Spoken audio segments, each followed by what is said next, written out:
Pessoal, eu sou o Lucas PKTA, eu tenho 22 anos, minha história na fotografia começou desde a infância, eu não tenho ninguém na minha família que é relacionado à fotografia.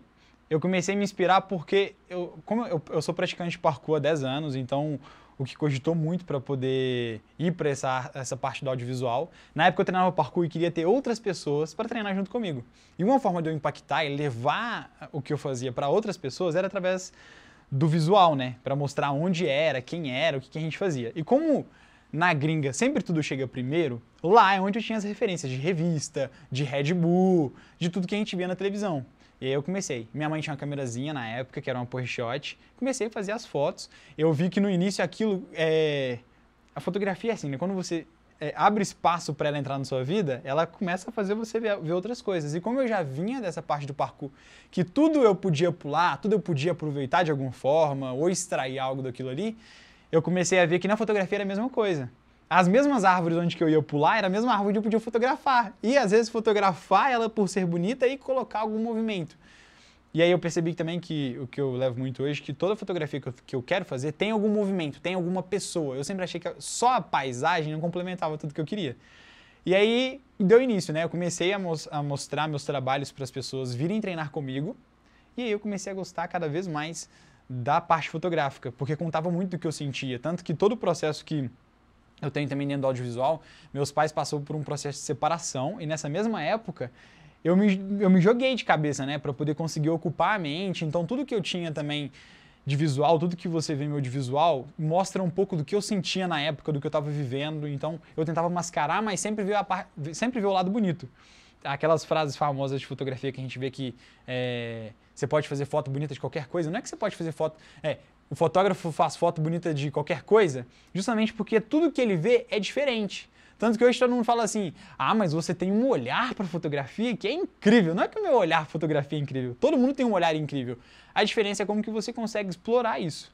E eu comecei a conseguir explorar o que eu conseguia ver com o que eu estava sentindo. E aí começou a startar, sabe? A fotografia, ela começou a me levar. Aí eu comecei a ver o quê? Que eu queria ter aquilo como modo de vida, como um lifestyle mesmo, de sempre estar fotografando. E aí eu fiz meu primeiro curso. Na época eu tinha acabado de sair de uma...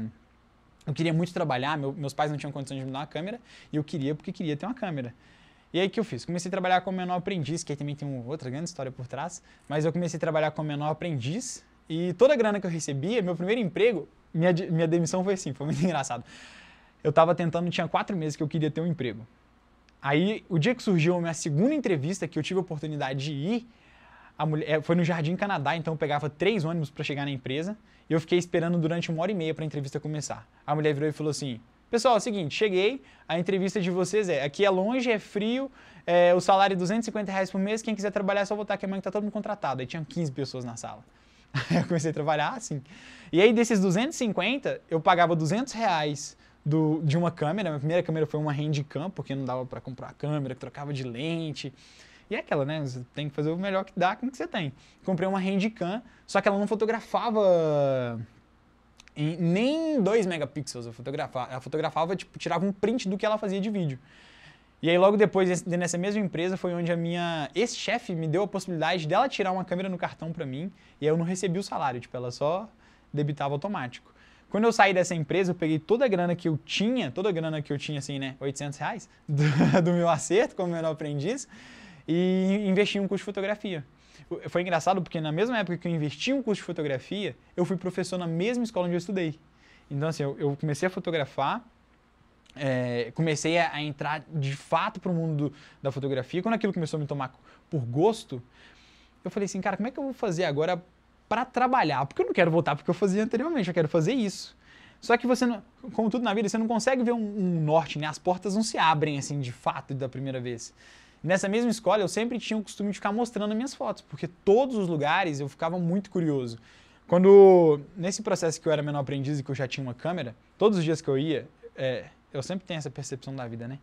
E eu tava dentro do ônibus e eu reparava que todos os dias eu saía no mesmo horário, eram as mesmas pessoas, o mesmo fluxo. Eu via que todo dia eram as mesmas reclamações, era a política que não muda, o ônibus que é velho, a passagem que aumenta, o hospital que não é bom. Isso assim, na comunidade onde eu vivia. Eu vim de Birité, fico um pouquinho depois de Nárnia, passou Nárnia, chegou em Birité.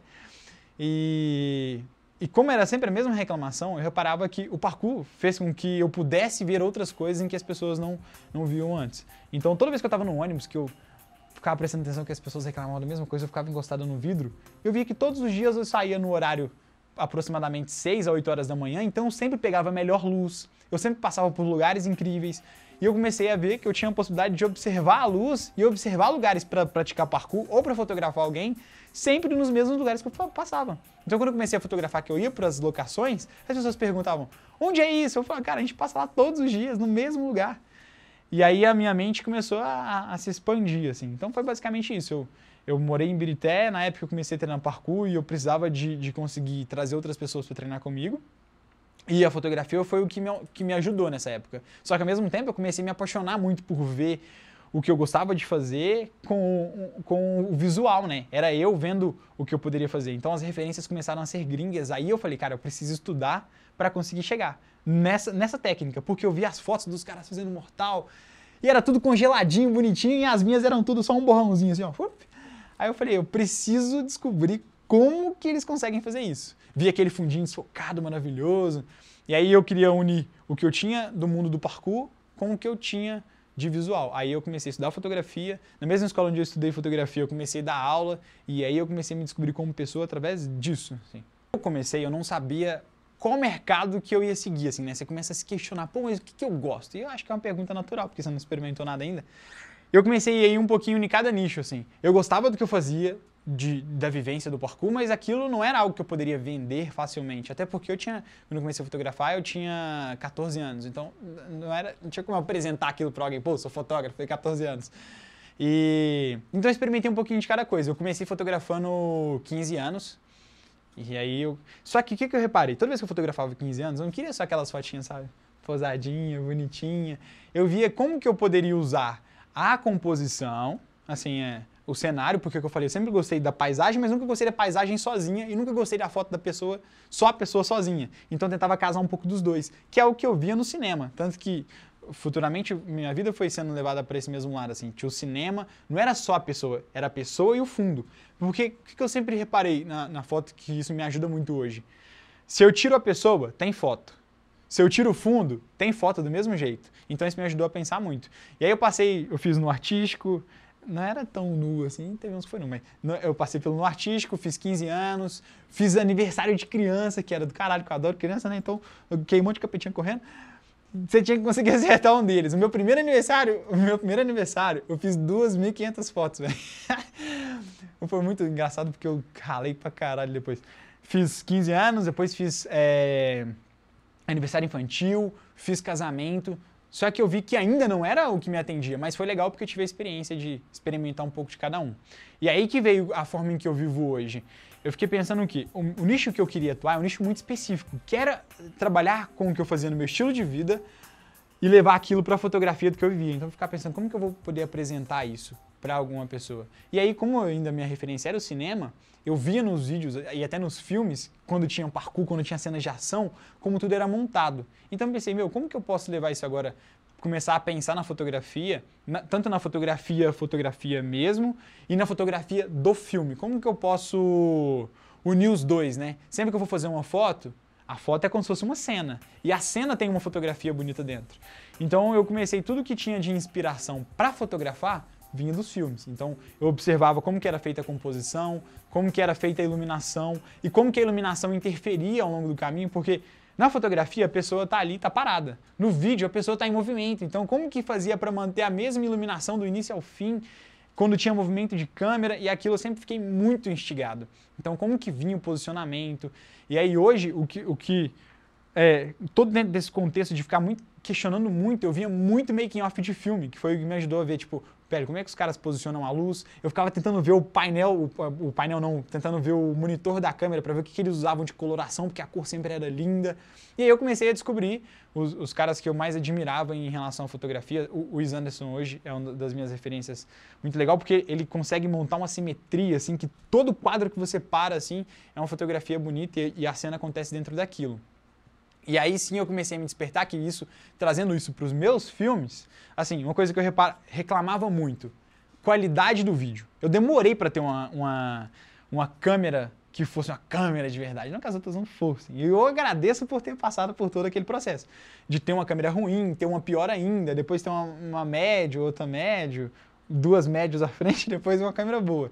Porque quando eu cheguei nesse ponto, eu já entendia como funcionava a iluminação para eu conseguir ter uma qualidade estética bonita, que vinha dos filmes. Eu reparava que todo filme sempre era foda, sempre a qualidade era bonita, sempre você conseguia ver a textura da pele, era tudo muito bem apresentado. E aí eu comecei a ver que sempre tinha um carinho com a fotografia do filme, a forma em que era montada a luz, que demora mesmo para poder montar. Às vezes o cenário em volta está totalmente desconfigurado ali, mas lá na cena tudo acontecendo de uma forma muito plena. E aí eu comecei a pegar todas as minhas referências que eu tinha de filme para levar para a fotografia dos meus vídeos e das minhas fotos. Então sempre como que entrava o contraluz, como que entrava a luz, como que a luz favorecia meus modelos. Porque eu posso pegar, por exemplo, um copo descartável, colocar um copo descartável e fotografar ele aqui. É uma coisa.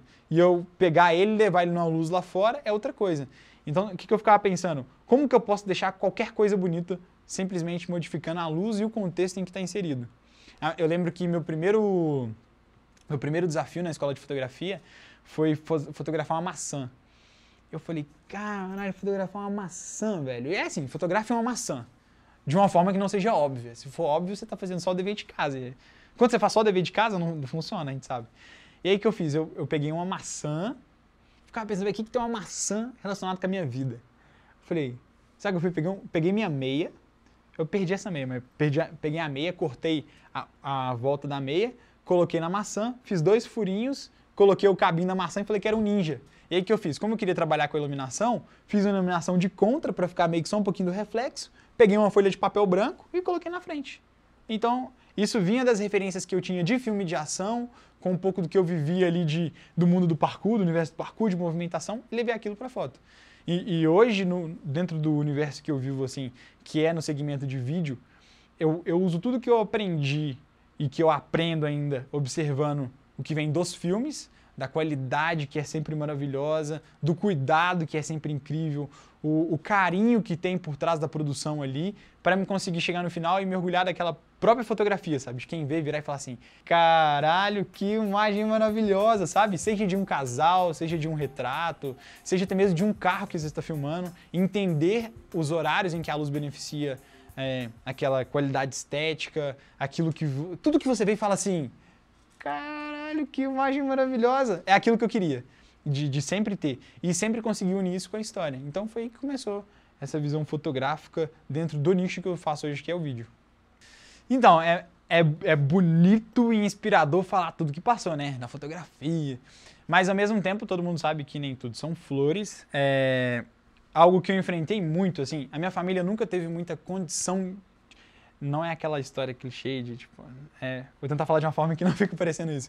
Mas é porque a minha família em si nunca teve condição de investir em mim na fotografia, porque é caro. Eu entendo que é caro, sabe, um universo caro de você ir, porque sempre tem equipamento, sempre tem atualização. E é muito fácil você sonhar em ser muito bom e criar a expectativa de, vou construir um futuro maravilhoso sendo um fotógrafo muito famoso.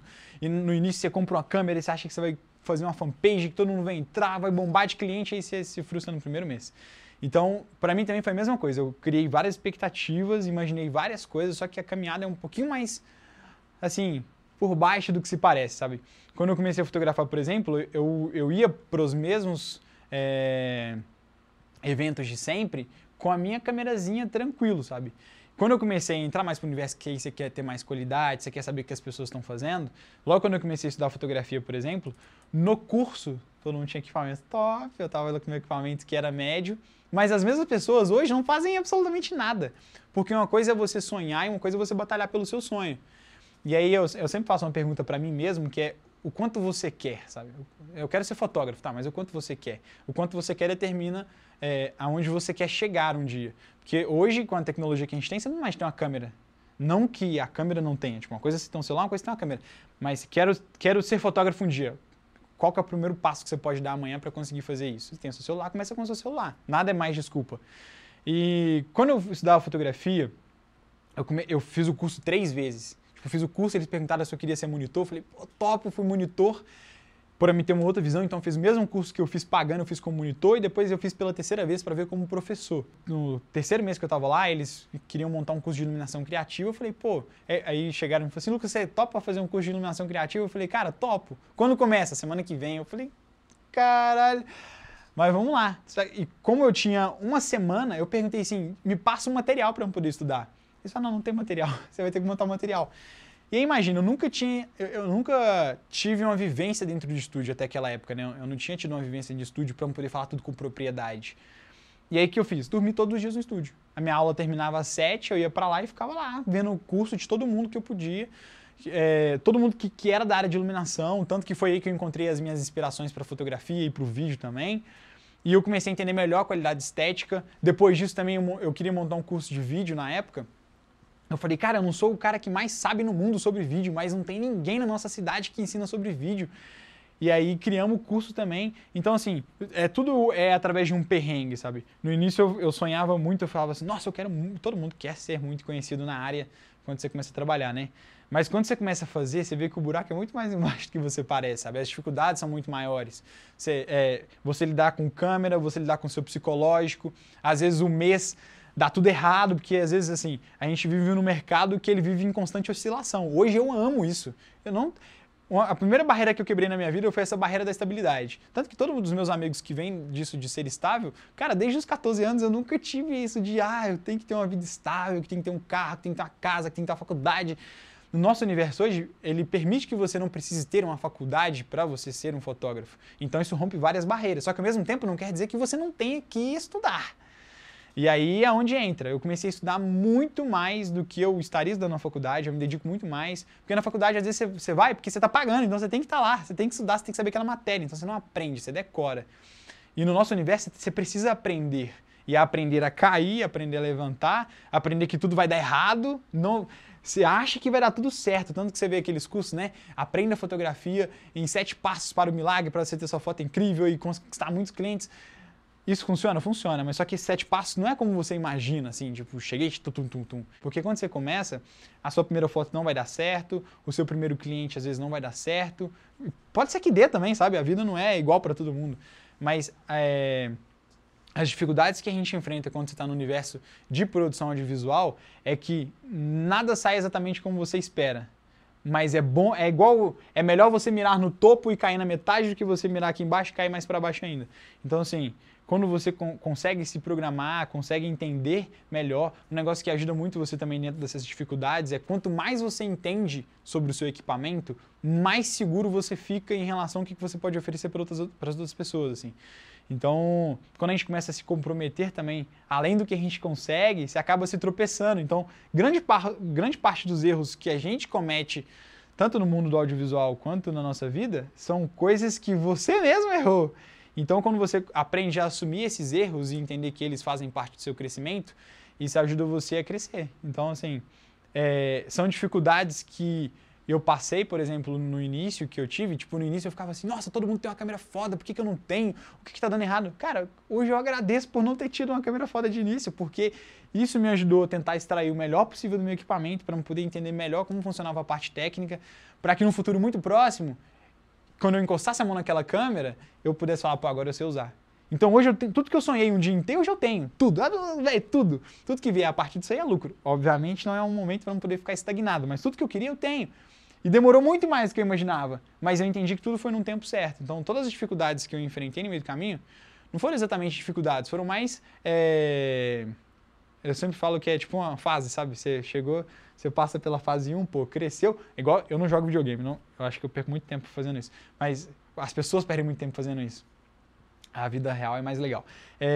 A fase 1 do videogame, quando você tá jogando, que você chega no chefão, você não chega no chefão pra chegar no fim do jogo. Você chega no chefão pra subir pra fase 2. Você chega na fase 2, quando você se estabelecer, tem outro chefão que te faz pra ir pra fase 3. Então essas dificuldades eu sempre brinco que são chefões da vida real, sabe? Você chegou ali, pô, um chefão, beleza, ele não é pra você parar aqui, é só pra você passar ele, pra você subir pra próxima e conseguir dar um salto a mais.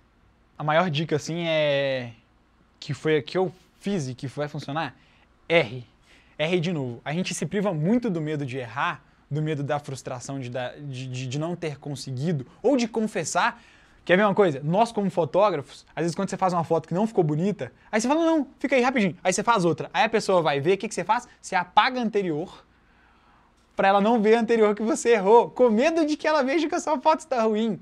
Mas a verdade, para ela não faz diferença aquilo ali. Então errar de novo. A segunda maior dica depois do erro é busque muita referência.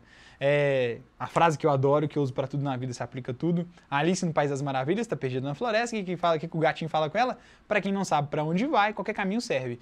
Se você não sabe o que você quer fazer na hora que você pega numa câmera, você não vai conseguir se encontrar. Então tenha muita referência. As minhas referências vieram todas do cinema. Então quando eu ia montar uma luz, eu já sabia mais ou menos o que eu queria, baseado no que eu tinha como referência. Ter referência é porque você consegue, assim, sei lá, hoje eu vou sair para fotografar retrato. Tá, a pessoa está na sua frente. Ela vai te perguntar, o que eu faço? E aí o que você vai responder para ela? Ah, faz uma pose legal aí, sorri. Isso não é uma direção. Então, assim, é você ter referência não só fotográfica, de estética, de imagem, mas de como as pessoas conseguem direcionar umas às outras. Ah, uma dica do caralho que funcionou muito pra mim. Se coloque na frente das câmeras, sabe? É muito legal você, como fotógrafo, como videomaker, entender como é pra pessoa que você tá apontando a câmera pra ela, como ela se sente. Isso me ajudou muito na direção de pessoas hoje. Porque hoje, na hora que eu posiciono uma pessoa na frente da câmera, eu sei exatamente o que ela tá sentindo.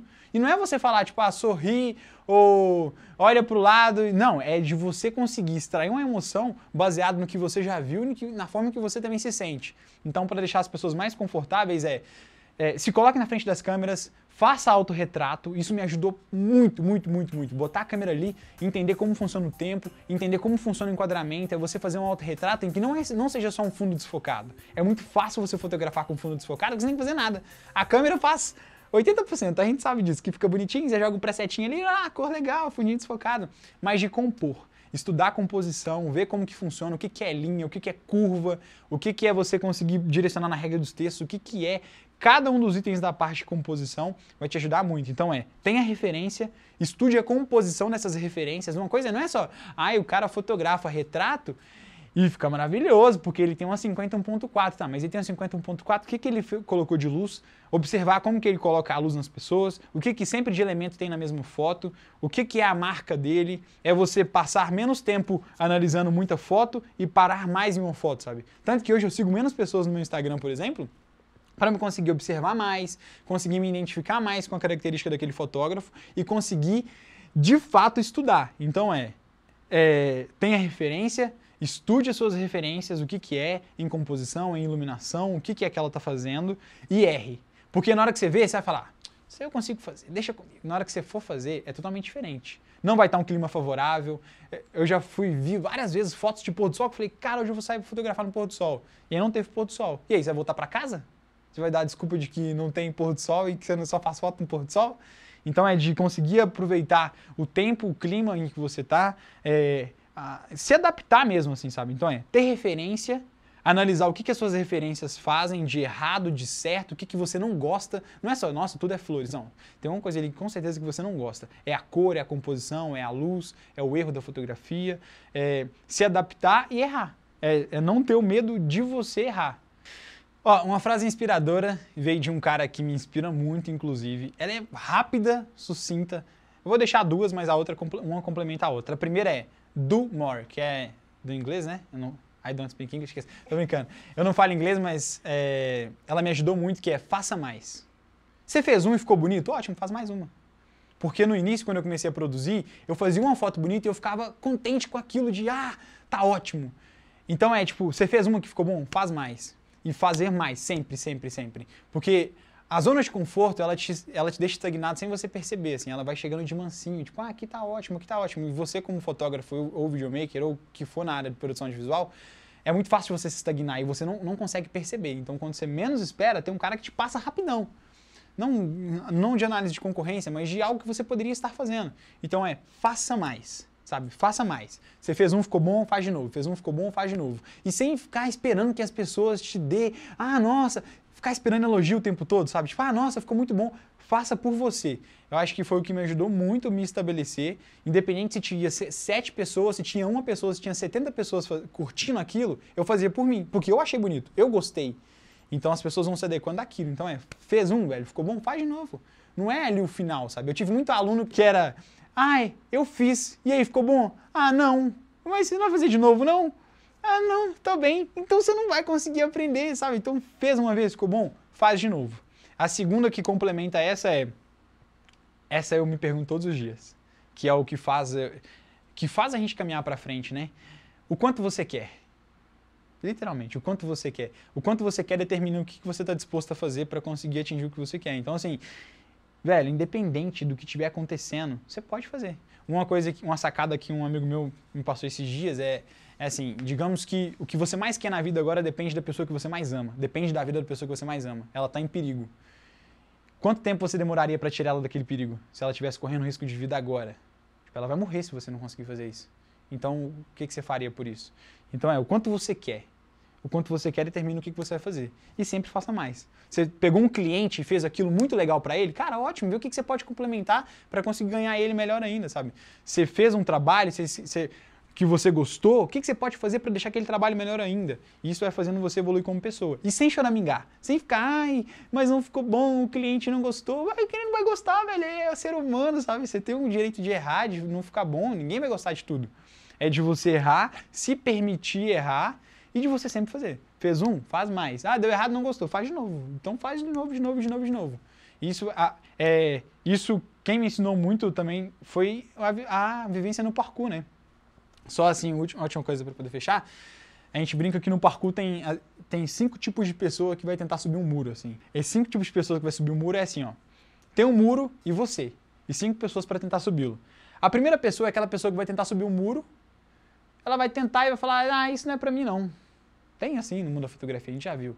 Não é pra mim não. A segunda pessoa é aquela pessoa que vai tentar, não vai subir. E aí vai tentar de novo e vai falar, eu fui, tentei, não consegui. Sabe aquela pessoa que frustra seu sonho? Às vezes ela trabalha na mesma empresa que você há anos. E ela tá ali, cara, não vai não, eu fui. Sabe, eu fui, tentei, não deu certo, não vai não, que você vai errar também. Você acaba não indo por medo disso. A terceira pessoa é a pessoa que vai tentar subir, caiu, vai tentar de novo, vai errar. E vai errar e não vai tentar mais. Ou seja, a primeira só foi lá, a outra foi, tentou, não é pra mim. A outra foi, tentou de novo, falou, não é pra mim. A quarta pessoa é a pessoa que quase chegou no topo. Vocês devem conhecer uma pessoa assim. A pessoa foi, tentou, aí ela voltou, o tênis escorregou, meu tênis tá ruim, foda-se, eu vou subir de qualquer jeito. Quando ela quase colocou a mão no topo, quase, cara, faltava pouco. Ela voltou e falou, ela se frustrou. E existe a quinta pessoa. Que é aquela pessoa que vai cair, vai levantar, vai cair de novo, vai errar, vai pensar no que ela errou, o que ela pode melhorar. E quando ela subiu o muro, ela olha lá de cima e fala assim, sério que eu tava demorando pra fazer isso? Era só isso e eu demorei esse tempo inteiro. Então, assim, eu prefiro ser a quinta pessoa do que ser as outras 4 pessoas. Aquilo, né? O mundo já tá cheio de pessoas que é na média. Se você vai ser mais uma na média, faz isso aí na média. Mas é tudo uma questão de escolha. E não é errado ser na média também. A escolha é sua. Mas você nasceu com as duas capacidades, de ser muito foda e de ser médio. Se você for ser médio, você que escolhe, cara. O patamar, ninguém vai te xingar por você ser mais ou por você ser menos. As pessoas só vão te criticar do mesmo jeito. Você sendo muito bom, você sendo muito ruim. E aí é uma escolha. Fotografia não tem mistério. Por quê, né? Por quê? É tudo a forma em que, na minha visão, não tem. Porque tudo é adaptação. É como se eu falar com você amanhã, cara, você quer aprender a andar de skate? Não tem mistério. Não tem mistério. Tem dedicação. Então, assim, não é que tem mistério. Tudo depende de você. Tudo depende do quanto... É aquilo, o quanto você quer. O quanto você quer vai lhe mostrar se tem ou não. Ela só vai ter mistério se você impor mistério nela. Ou se você colocar aquele próprio obstáculo ali. Senão, cara, não tem. Tipo, eu quero aprender. Tá, então você vai aprender. Não tem erro, sabe? É basicamente isso. Tem mistério? Não. É só você estudar. E obviamente, uma coisa também que eu queria muito falar é diferente de ter alguém também do seu lado falando, ó, se você observar aqui, isso não tá igual isso, e se você fizer isso, vai ficar igual isso. De repente, não é um mistério, é só você entender. É como um jogo de quebra-cabeça. As peças, enquanto elas estão viradas para baixo, você não consegue ver o desenho formado. Mas quando você começa a desvirar para poder tentar encaixar uma peça com a outra, tudo se encaixa. Então não tem mistério, tem descobertas. Você descobre, você não revela um mistério. Bom demais! Galera, é o seguinte, é muito fácil de me encontrar. Se você colocar Lucas PKTA no YouTube, no Facebook, no Instagram, qualquer lugar você consegue me encontrar. E eu também tenho um projeto autoral junto com a minha namorada, em que a gente trabalha tanto com empresas quanto também autoconhecimento, vida e cidade, que se chama Casal Hack. E lá a gente mostra como é a nossa vida a dois e como é a nossa vida a dois dentro das produções, né? E é isso.